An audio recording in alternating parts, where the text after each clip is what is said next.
Assalamualaikum. Izin nih, satu kisah kecil ya. Om Ipong, sebut saja begitu, pasca arus balik, yaitu arus balik tahun 2025, dia terus kena sakit pundak, shoulder pain gitu, atau frozen shoulder. Nah, jadi Alkisah setelah kena sakit pundak, dia terus ke dokter, yaitu dokter Kenan, bukan dokter cinta. Widih, dibawa ke dokter, itu sama dokternya rada disepelein gitu. Ini gimana Pak sakitnya? Parah ya Pak? Ya kalau sampai kelojotan sih enggak dok. Oh kalau gitu ya mungkin ini faktor usia lah Pak. Yolah saya resepkan vitamin sama pereda nyeri. Nah, si Om Ipong ya manggut-manggut aja.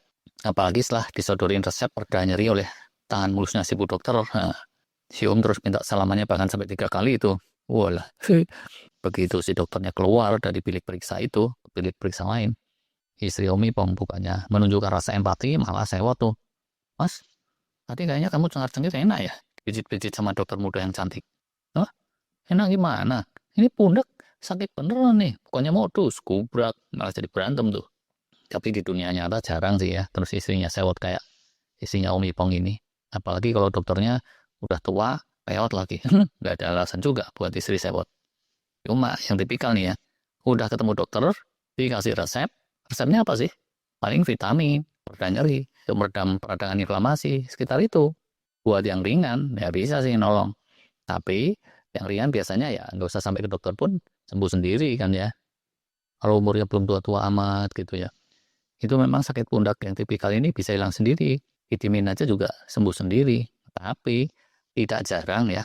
Untuk sembuhnya itu butuh waktu 2 bulan gitu ya. Bahkan Om Ipong ini baru sembuh setelah 5 bulan lebih. Nah, sampai suatu ketika istrinya nyeletuk, Mas, rambut kamu kok sekarang ubannya jadi banyak ya?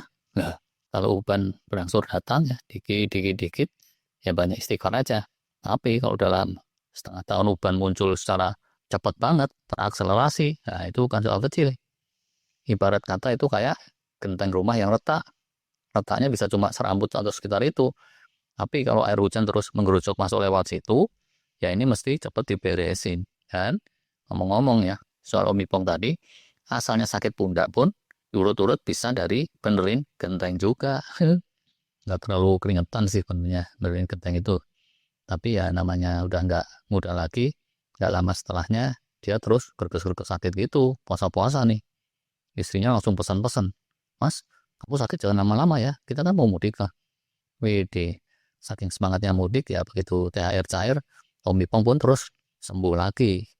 Dan segera packing, nyiapin koper apa segala macam, kardus-kardus juga jangan lupa namanya mudik kan ya. Idealnya kita ini mudik jangan pas puncak-puncaknya macet ya mas, isinya berandai-andai sambil narik-narik daleman tuh kayaknya yang udah agak lower. Om Ipong nyengir, nyengir bukan melihat dapur yang lower, tapi ya dengan jadwal kantor dan jadwal liburan anak sekolah yang ada, manalah mungkin mudik itu memilih timing ideal. Nah, walhasil saat mobil mereka meluncur mudik macet. Kalau dibilang parah sih ya nggak kelewat ajaib juga.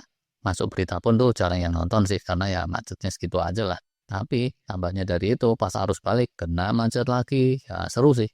Tapi ujungnya ya tadi Om Ipong terus kena sakit pundak, shoulder pain atau frozen shoulder yang nggak hilang-hilang. Begini salah, begitu salah. Sakitnya sih kalau dibilang parah luar biasa nggak juga ya. Sehingga sama sekeliling dianggap angin lalu. Tapi kalau dibilang ringan, nyatanya ya tiap sebentar celang nyeri gitu.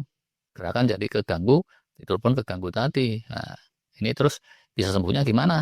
Nah, sebelum soal nyembuhinya ya, di sini kita perlu ringkaskan dulu nih beberapa poin yang tipikal yang harus kita waspadai karena inilah sumbernya nyeri pundak atau frozen shoulder seperti itu. Ini bisa amat samar-samar loh. Bisa karena hal-hal kecil tapi terakumulasi. Pertama nih, umur dia nggak muda lagi, bukan tua banget. Kedua, kondisi sedang kurang prima. Si Om kan kemarinnya sempat gerges-gerges berdain genteng tuh. Nah, ada lagi yang lain. Ketiganya, sedikit chaos dalam pola makan. Bukan sampai super chaos, tapi ya namanya musim lebaran atau musim seru-seruan gimana sih. Ya. Keempatnya, idem dengan itu ya, sedikit chaos juga di jadwal keseharian. Mudik dan balik itu kan ibarat hajatan besar setahun sekali. Nah, tentu polanya tidak sama dengan di saat yang rutin. Nah, akibatnya dari situ, yang kelima ini nih, ada sedikit stres tambahan secara internal, inflamasi kronis meninggi, oksidatif stres, dan seterusnya lah ya. Terus ada stres eksternal yang sedikit over juga. Bisa aja ini sekedar beda dikit dengan kemacetan rutin di kota-kota, tapi karena ada rangkaiannya yang lain tadi.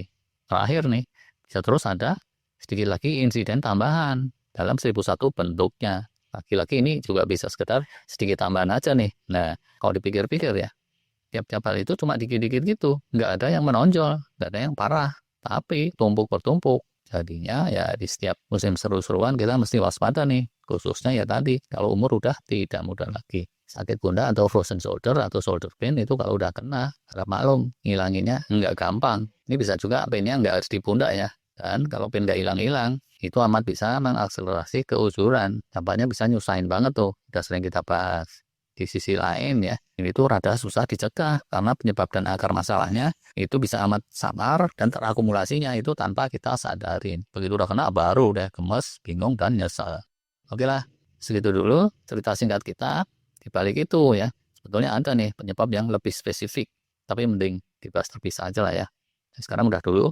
Salam sehat buat semua. Terima kasih.